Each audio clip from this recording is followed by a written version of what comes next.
Հիմա ես այլևս հիմնադրամի հետ առնչություն չունեմ, բայց ոչ մի նման բան չկա հիմա։ Տեսեք, բարբերաբար աուդիտ է արվում, աուդիտի արդյունքներ են ներկայացվում եւ այդ աուդիտի արդյունքների, ասենք նման որևէ բան տարբեր ձեռնարկություններում օդի գրուպի կազմին գտնվող չի հայտնաբերվել։ Հիմա երեք ինչու է այդպես ավտոմատավորներով մտան, մարդկանց հանեցին։ Ներեցեք, եթե կարելի է, ես պատասխանեմ Ես կարծում եմ ակնհայտ է դա։ Մեր հայրը միշտ մեզ իր ընտանիքին հեռու է պայել քաղաքականությունից, երբևէ մենք որևէ առնչություն, որևէ բանին չենք ունեցել։ Ուղղակի այս դեպքերը ինչ որ կատարվում է, սա ակնհայտ ապօրինի եւ ամեն օրենքից դուրս գործողություն է, ու թող սա մեր քաղաքացիները տեսնելով հասկանան, որ սա կարող է բոլորի դուռը թակել ու որևէ մեկի ապրելու ձևը, շարժվելու ձևը կամ չգիտեմ որևէ մի բան, եթե որևէ մեկին դուր չեկավ, ցանկացած պահի իմացեք, որ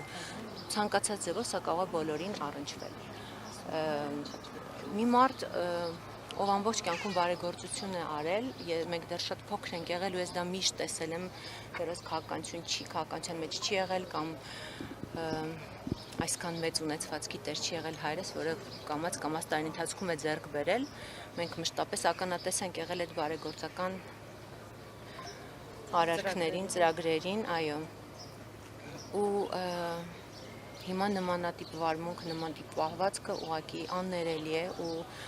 բարեգործի հետ նման կերպ վարվել, ձեռքերը շղթայած տուն մտնել 13 ժամ հետախուզություն անել ու որևէ լուրջ բան չգտնել, երկրորդ անգամ նույն բանը կրկնել, մի անգամ էս ամեն ինչի միջով անցան, կալանավորեցին, տունը խուզարկեցին, հնարավոր ու անհնար միջոցներն օգտագործեցին, գործունեություն դադարեցին, գործաններ փակեցին, բացեցին, ինչ ասեք արեցին այս 8 տարվա ընթացքում որևէ հիմք, որևէ լուրջ բան չգտնելով, հիմա գալ ու գտնել ինչ-որ կենդանիներ, որ մարդ տարիներ շարունակ պահել է կենդանիներին,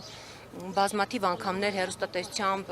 լրատվամիջոցներով դուք տեսել եք այդ կենդանիներին, դա նորություն չի ու գաղտնիք չի, դա իր հոբին է, նախասիրությունն է, մանկուց մենք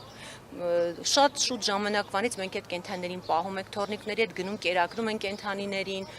բադիկներին հաց են տալիս, չգիտեմ, այդ այն տարածքն է, որտեղ ընտանիքով ժամանակ են անցկացնում, ձուկ են որսում, ու այդ ամեն ինչը հիմա տեսնել, նկատել ու կենդանիներին քնեցնել, տեղափոխել գազանանոց, որտեղ եղած կենդանիներին նորմալ չեն կարողանում պահել, սա ուղղակի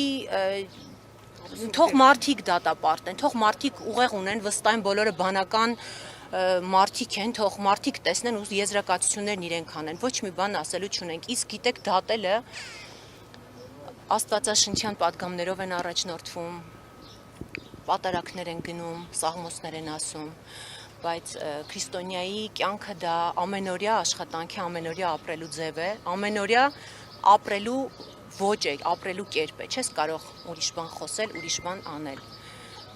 Ուզում ասել ուղղակի մարդը մարդուն չի կարող դատել։ Բոլորի դատավորը Աստված է, որ երկնքում նստած տեսնում է բոլորի արած գործերը ու ինչը ունի սկիզբ, Սողոմոն իմաստ ունի մատանու պատմությունը կարծում բոլորդ գիտեք, որ սա էլ կանցնի, վստահ եմ սա էլ է անցնելու, բայց կան բաներ կյանքում, որոնք անդառնալի փոփոխություններ են բերում, ուղղակի մեր սա էլ կանցնի, մենք այս դատական պրոցեսով անցել ենք, հայրս կալանքի մեջ եղել է մի ամիս, ամուսինս էլ էս պահին տնային կալանքի մեջ կանցնի, վստահ եմ ամեն ինչ կանցնի, մենք հանդուրժ կարողանալու ենք դիմակայել ու այս փորձությունն էլ անցնել, բայց բաներ կան, թող ժողովուրդը հասկանա, որ անդառնալի բաներ կարան լինեն մեր երկրում, մեր պետականության, մեր կրոնի, մեր մշակույթի փոփոխության մեջ, որ դրանք մենք երբևէ էլ հնարավոր է չկարողանանք վերականգնել, իսկ դրա ոնց որ հիմա մենք այս տոտալ անգրագիտության պտուղներն ենք քաղում, անարդարության պտուղներն ենք քաղում, սրա սերմերը տարիներ առաջ են տնկվել, այսպես ասած, իսկ հիմիկվա սերմերը, որ տնկվում են, սրա պտուղները մեր երեխաներն են քաղելու,